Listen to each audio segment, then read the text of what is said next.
pinakasikat na gubat sa buong mundo. Maraming puno rito at tahanan pa ng iba't ibang uri ng hayop.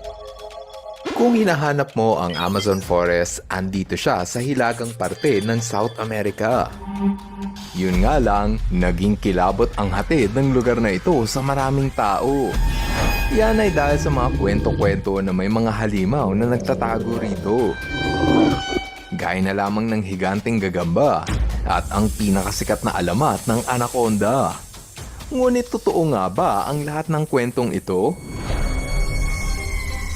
Kaya naman sa bidyong ito, aalamin natin kung ano ang mga hayop na nagtatago sa Amazon Forest. Delikado nga ba ang lugar na ito? At bakit kailangan nating protektahan ang lugar na ito? Ilan lang yan sa mga bagong kaalaman na siguradong magpapasaya sa inyo for today's video. Pero bago tayo magsimula, dapat mo munang pindutin ang like button. Maraming salamat!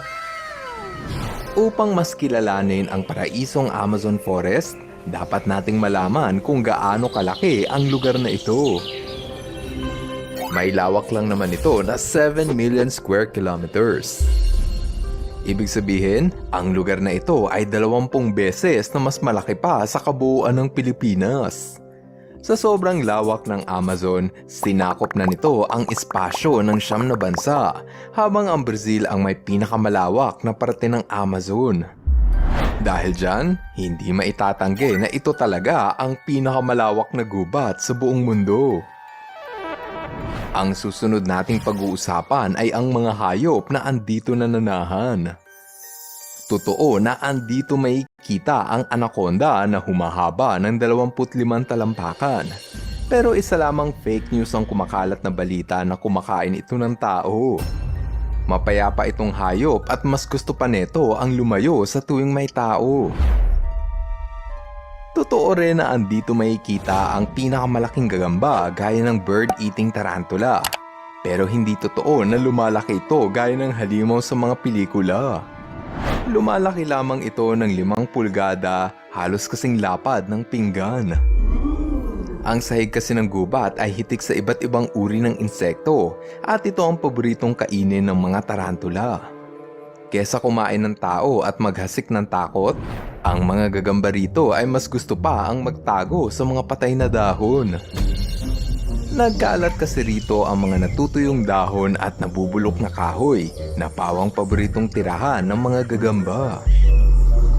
Mamasa-masa ang lupa rito at hindi nasisinaga ng araw, kaya nakapag-adapt ang mga hayop rito upang mabuhay sa ganitong kondisyon.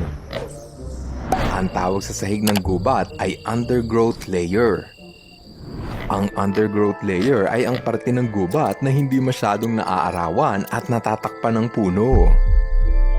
Ito yung sahig o yung mababang parte ng kagubatan. Sa sobrang kapal ng gubat, tanging 1% lang ng sinag ng araw ang nakakaabot sa sahig nito. Dahil dyan, wala masyadong halaman ang tumutubo sa undergrowth at tanging mga lumot at fungi lang ang namumuhay sa parting ito. Pero, hindi lang gagamba ang makikita mo sa sahig ng kagubatan. Ilan sa mga delikadong ahas ng Amazon ay makikita sa layer ng undergrowth. Gaya na lamang ng matinik na bushmaster. Bukod sa taglay nitong kamandag, ito rin ang may titulo bilang largest venomous snake ng South America. Kaya nitong humaba ng 12 feet. Ang sahig ng gubat o undergrowth ang permanenteng tahanan ng mga bushmaster habang sila ay nag-aabang ng mabibiktima. Merong 17 species ng makamandag na ahas sa matatagpuan sa Amazon, gaya ng makulay na Amazon coral snake at ang pinakadelikado gaya ng fer de lance. Kada taon, may 50 katao ang namamatay sa tuklaw ng ahas na ito. Dahil sa hitik sa ahas ang sahig ng kagubatan, nakaisip ng paraan ang ibang hayop upang takasan ito. Ang ilan sa kanila ay kailangang masanay mamuhay sa taas ng puno. Ang halimbawa ng hayop na gumagawa ng ganitong estilo ay ang mga palaka. Dito sa taas ng puno, mas ligtas silang namumuhay. May ingay ang mga huni ng palaka na ito dahil ganito ang kanilang paraan ng komunikasyon. Merong iba na bagamat makulay at mukhang masarap hawakan, ang balat naman nito ay nagtataglay ng lason. Ito ang mga poison dart frog. Ang makulay na balat ay ang paraan ng mga palaka na ito upang magbigay babala na huwag silang kakainin at sila ay nakakalason. Maliban sa mga palaka, meron pang ibang hayop ang nasanay na umakyat ng puno. Ang tawag sa kanila ay arboreal animals. Ang arboreal ay ang tawag sa hayop na nasanay ng mabuhay sa taas ng puno. Ang magandang halimbawa ng arboreal animals ay ang tamarin. Isa itong uri ng unggoy na halos kasing liit lang ng daga.